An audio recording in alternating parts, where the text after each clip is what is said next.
매일 성경순과 함께하는 말씀 묵상, 출애굽기 27장 1절부터 21절을 함께 묵상합니다. 아카시아 나무로 제단을 만들어라. 그 제단은 길이가 5자요 너비가 5자인 네모난 모양으로 만들고 그 높이는 석자로 하여라. 제단의 네 모퉁이에 뿔을 하나씩 만들어 붙이되 그 뿔과 제단을 하나로 이어놓고 거기에 놋쇠를 입혀야 한다. 재를 담는 통과 부삽과 대야와 고기 갈고리와 불 옮기는 그릇을 만들어라. 이 모든 기구는 놋쇠로 만들어야 한다. 제단에 쓸 그물 모양의 석쇠는 놋쇠로 만들고 그 놋 석쇠의 네 모퉁이에 놋쇠고리 넷을 만들어 붙여라. 그리고 그 놋 석쇠를 제단 가장자리 밑에 달아서 제단의 중간에까지 이르게 하여라. 제단을 옮기는 데 쓸 채를 만들되 이것을 아카시아 나무로 만들고 거기에 놋쇠를 입혀라. 이 채들을 제단 양옆에 고리에 끼워서 그것을 운반할 수 있게 하여라. 제단은 널빤지로 속이 비게 만들되 내가 이 산에서 너희에게 보여준 그대로 만들어야 한다. 성막들을 두르는 울타리를 만들어라. 가는 실로 짠 못이 휘장으로 울타리를 두르도록 하여라. 남쪽 휘장은 길이가 100자가 되게 하여라. 휘장을 칠 기둥 스물과 그 밑받침 스물을 놋쇠로 만들고 그 기둥의 갈고리와 고리를 은으로 만들어라.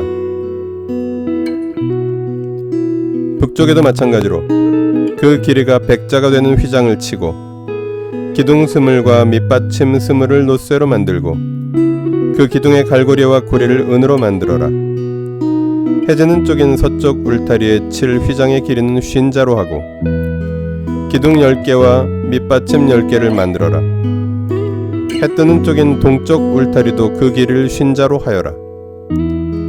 동쪽의 정문 한쪽에 밑받침 셋을 놓고서 그 위에 기둥 셋을 세운 다음에 15자 되는 휘장을 쳐라. 다른 한쪽에도 밑받침 셋을 놓고서 그 위에 기둥 셋을 세운 다음에 15자 되는 휘장을 쳐라. 동쪽 울타리의 성문에 칠 막은 청색 실과 자주색 실과 홍색 실과 가늘게 꼰 모시 실로 술을 놓아 짠 것으로 그 길이가 20자나 되는 막을 만들어서 치되 밑받침 넷을 놓고 그 위에 기둥 넷을 세운 다음에 그것을 쳐라. 울타리 사면의 기둥에는 모두 은고리와 은갈고리를 달고 그 밑받침은 놋쇠로 하여라. 울타리를 두른 뜰의 길이는 100자, 너비는 50자, 높이는 5자로 하여라. 가는 실로 짠 모시를 둘러 치되 놋쇠로 된 밑받침을 받쳐야 한다. 성막에서 각종 제사에 쓰는 기구와 성막의 말뚝과 울타리의 말뚝은 모두 놋쇠로 만들어야 한다. 너는 이스라엘 자손에게 명하여 올리브를 찧어서 짜낸 깨끗한 기름을 가져다가 등불을 켜게 하되 그 등불은 늘 켜두어라. 아론과 그 아들들은 그것을 회막 안에 증거궤 앞에 쳐놓은 휘장 밖에 켜두어서 저녁부터 아침까지 주 앞에서 꺼지지 않도록 보살펴야 한다. 이것은 이스라엘 자손이 대대로 길이 지켜야 할 규례이다. 1절부터 8절은 제단과 제사 도구들을 만드는 규정입니다. 9절부터 19절은 성막 울타리를 만드는 규정입니다. 20절부터 21절은 성막의 등불을 깨끗한 기름으로 항상 켜두라는 명령입니다. 이제 본문은 성소 바깥쪽, 성막 울타리 안에 있는 비품들을 만드는 규정을 담고 있습니다. 그것이 19절까지 대부분을 차지하며 마지막 2절은 다시 등불을 켜두는 규정을 포함합니다. 성소와 울타리 사이의 성막들은 일반 백성이 접근하여 바라볼 수 있는 가시적인 예배의 자리였습니다. 백성이 준비한 동물들은 이곳 제단에서 도축되고 하나님께 제물로 바쳐졌습니다. 그리고 등불은 깨끗한 올리브 기름으로 항상 밝혀놓아야 했습니다. 본문을 통해 무엇을 깨달을 수 있을까요? 예배하는 공동체. 제단은 광야의 이스라엘에게 어쩌면 가장 중요한 장소 혹은 시설이었을 것입니다. 이스라엘 백성들이 실제로 예배를 드리는 곳은 지성소도 성소도 아니고 바로 이곳이었기 때문입니다. 제단에서 제물이 바쳐질 때 이스라엘은 자신들을 위한 제물의 희생을 통해 죄를 용서받고 하나님 나라 백성으로 살 수 있음을 공감각적으로 깨달을 수 있었을 것입니다. 그런 의미에서 제단은 이스라엘 일반 백성들에게 가시적인 성소요 예배의 자리였습니다. 성막은 이스라엘 12지파가 포진한 진영의 한가운데 위치했습니다.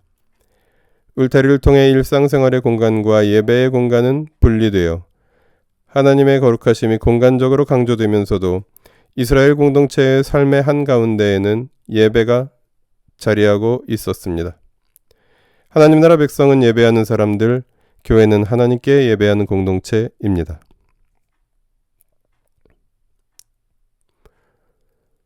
본문을 어떻게 삶에 적용할까요? 우리를 위해 제물이 되신 주 예수 그리스도. 오늘날 우리의 예배는 예수님을 보내주신 하나님의 사랑과 우리를 위해 제물이 되신 주 예수 그리스도의 은혜를 감사하며 말씀과 성령의 인도하심을 받는 삶을 향하여 헌신하는 시간입니다. 개인은 개인의 예배를 통하여, 공동체는 공동체의 예배를 통하여 나 자신과 공동체에 임재하시는 하나님을 성령 안에서 경험합니다. 모든 사람은 이 예배의 자리에 초대받았지만 모든 사람이 다 초대에 응하여 구원을 받는 것은 아닙니다. 그러므로 내가 하나님을 사랑하고 예배할 수 있다는 것은 놀라운 은혜입니다. 하나님을 예배하는 나의 마음이 깨끗한 기름으로 밝힌 꺼지지 않는 등불처럼 주 앞에서 꺼지지 않도록 스스로 그리고 서로를 보살피라고 본문을 통해 주님은 말씀하십니다. 기도하시겠습니다. 예배하게 해주셔서 감사합니다. 나를 위한 속죄의 제물, 화목의 제물이 되신 예수님, 주님을 향한 깨끗한 기름과 같은 마음으로 주님을 향한 등불 꺼지지 않게 하시고 감사로 드리는 우리의 예배를 기쁘게 받아주십시오. 우리 주 예수 그리스도의 이름으로 기도합니다. 아멘. 매일 성경 순과 함께하는 말씀 묵상, 오늘의 묵상을 마칩니다. 말씀이 함께하는 하루 보내십시오. 고맙습니다.